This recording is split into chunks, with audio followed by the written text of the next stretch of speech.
Joining us is Cody Rhodes, the road to WrestleMania. It has a stop in Milwaukee, Saturday, the 18th of March, Fiserv Forum. Tickets, of course, WWE.com. WrestleMania coming up the 1st and 2nd of April. I don't know at what point in your life you ever thought you'd be doing media for WrestleMania again. How was just this experience for you? Somebody asked me last night, as actually Tyson Kidd, we were at the live event, and he asked me, he goes, how long were you gone? Like 3 years? And I said, nope, almost 7 years. And what happens in that period of time is you naturally do think, oh, I won't be back. You know, my life has changed and gone in different directions and heading up this other company. I won't be back.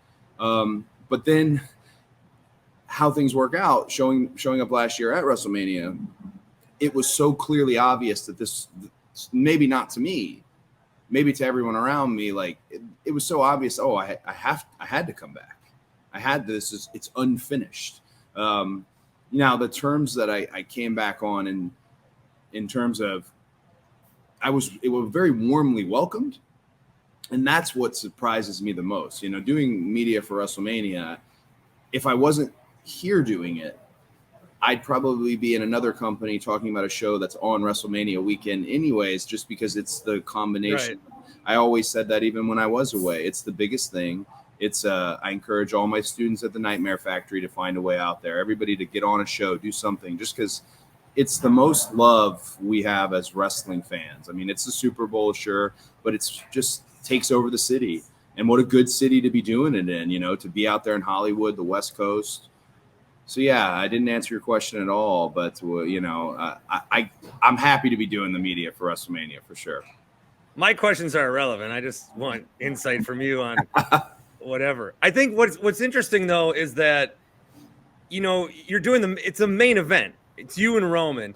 And the path to becoming a main eventer is different for everybody. Roman got it pretty early, and then the fans were not accepting of him in a way that maybe he should have been. And now the bloodline thing has been amazing. Sometimes the strap gets thrown on a guy and it doesn't work out. You know, sometimes your journey, there's no journey like yours, because no offense, and you've said it, but Stardust was not going to be wrestling for WWE champion. No. But your journey's been so different. But I think the way that you've approached it, and it just, this character that we see from you, which is, it seems like it's you. It just seems like it's the most like payoff that there could be for you to get to that point. Well, it's always funny sometimes when I'll hear somebody. I mean, when we're out there, yes, there's a nature of us that's the character we are, I suppose. You know, I don't walk around in the Homelander cape all day or anything like that, but it's very much just me. I remember talking to Triple H about that. It's a huge responsibility, an unbelievable privilege, but also it's a burden to a degree that this is me. So if you're really into me, yeah. And if you're not, like, oh my gosh, it's very, more than anything though, it is a privilege to be able to be myself. And I tell people, are you a Star Wars fan? I'm more of a Marvel guy, I guess. Okay. I understand the universe. Same roof. So, you know, Last Jedi is this very polarizing modern Star Wars take. And I love it. I thought it was wonderful. One of the reasons I like it the most is there's this interaction between Yoda and an older Luke. And that's where Yoda hits the line that failure is the greatest teacher. And that might be the reason I like that movie. And it's personal. Whereas everyone else is looking at all these other things they don't like.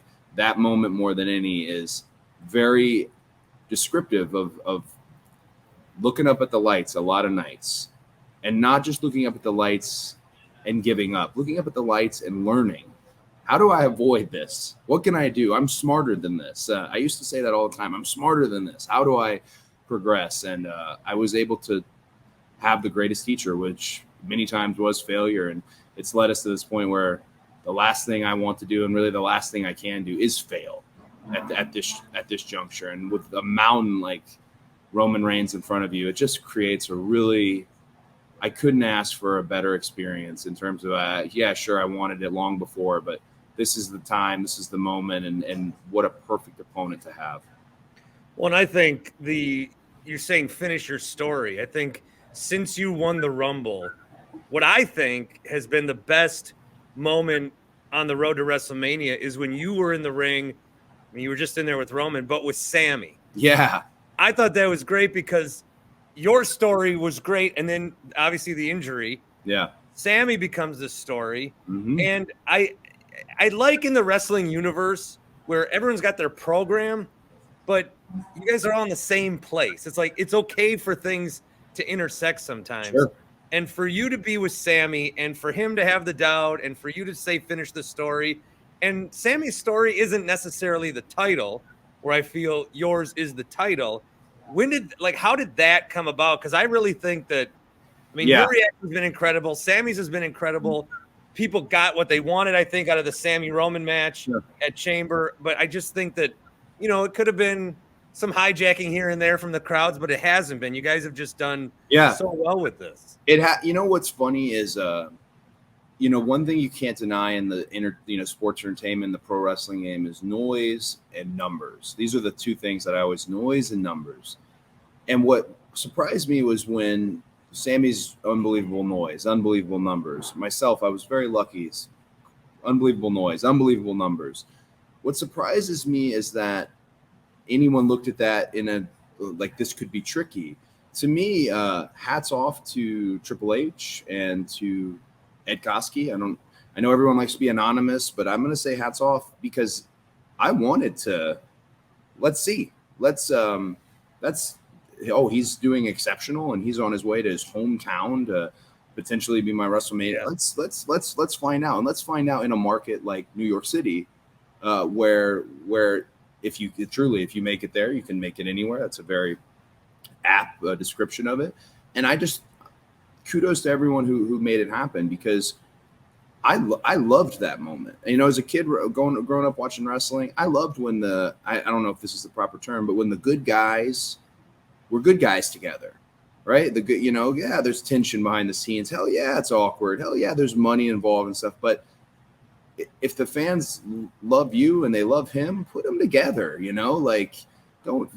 Don't run from that. And no one ran from it. And I thought that was really special. And it also made it clear two different stories.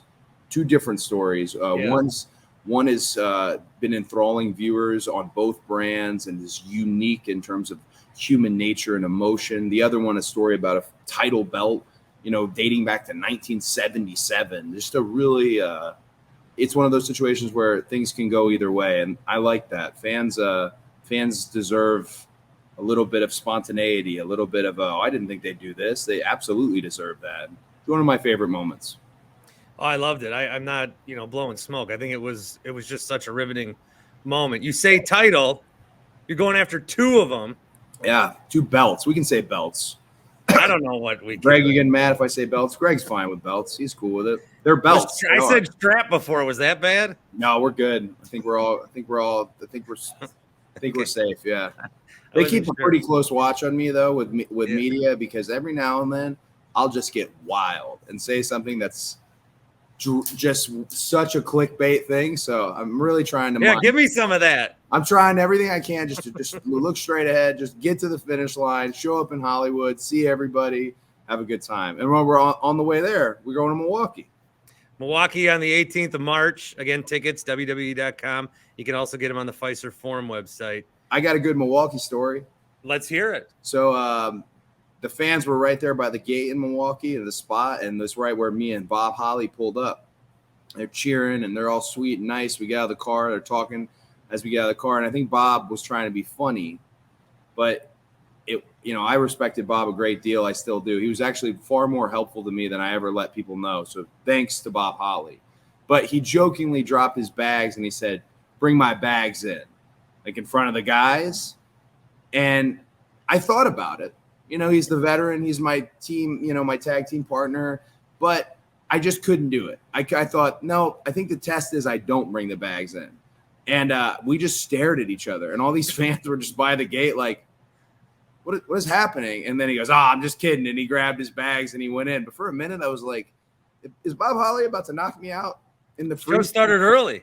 Are we about to have this right here in the parking lot? And man, like, is that what I signed up for? You know, that would have been a good story for the book. But yeah, I've every time I pull in that parking lot, I'm thinking about Bob and those bags. Hindsight, maybe I should have just taken them in. Good guy, taught me how to work out a little on the road. I don't know.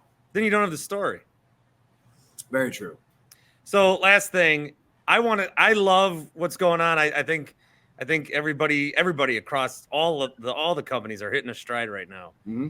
I do want to see, and I'm not saying I want you to, if you win, I don't want you to lose one.